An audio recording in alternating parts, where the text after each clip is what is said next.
இது உங்கள் நாளும் பலனும். ஒவ்வொரு நாளும் ஒரு தெய்வீக கதையை கூறும் ஆன்மீக பயணம்.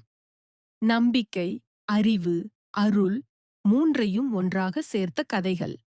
ஆரம்பிப்போம் இன்னொரு தெய்வீக தொடக்கம். தென் தமிழ்நாட்டின் இதயத்தில் மலை போல எழுந்து நிற்கிறது திருப்பரங்குன்றம். அறுபடை வீடுகளில் முதலிடம் பெற்ற இத்தலம் முருகனின் தெய்வீக திருமணத்தின் சாட்சியாக விளங்குகிறது. ஒரு காலத்தில் உலகையே ஆட்சி செய்த அசுரன் சூரபத்மன். அவனது கொடூரம் தெய்வங்களை துயரமடையச் செய்தது.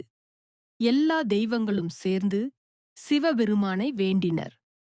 ஓ மகாதேவா, எங்களை இரட்சிக்க ஒரு தெய்வீக வீரன் பிறக்கட்டும். அப்பொழுது சிவபெருமான் தனது திருநெற்றியிலிருந்து 6 தீப்பொறிகளை வெளிப்படுத்தினார். அந்த தீப்பொறிகள் கங்கை வழியாகச் சென்று சரவணப் பொய்கையில் 6 தெய்வக் குழந்தைகளாக உருவாகின.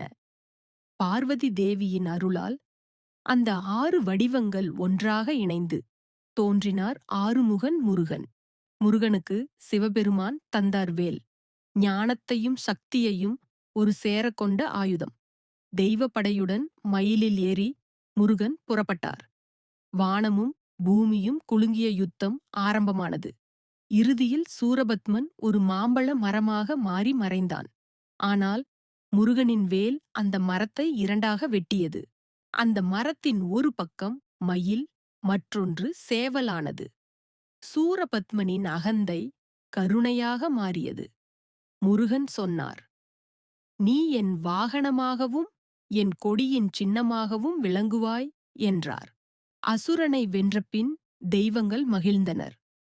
இந்திரன் தனது மகள் தெய்வானையை முருகனுக்கு மணம் முடித்தார். அந்த தெய்வீக திருமணம் நடைபெற்றது திருப்பரங்குன்றம் மலைக்குள். தெய்வங்கள் மலர்மழை பொழிந்து வானம் முழுவதும் அருளால் ஒளிர்ந்தது. இன்று அந்த மலைக்குள் இருக்கும் ஆலயம் கல் வடிவில் தெய்வீக சக்தியாக விளங்குகிறது. சிவன், விஷ்ணு, பிரம்மா மூவரும் ஒரே இடத்தில் வணங்கப்படும் புனித தலம் இது. திருமண ஆசை, தைரியம், வெற்றி அனைத்திற்கும் அருளளிக்கும் தலம்தான் திருப்பரங்குன்றம் முருகன் கோவில். முருகன் நமக்கு சொல்லும் செய்தி ஒன்று: அகந்தையை அழித்தால் அறிவு மலரும், தெய்வம் உன் உள்ளத்தில் தோன்றும்.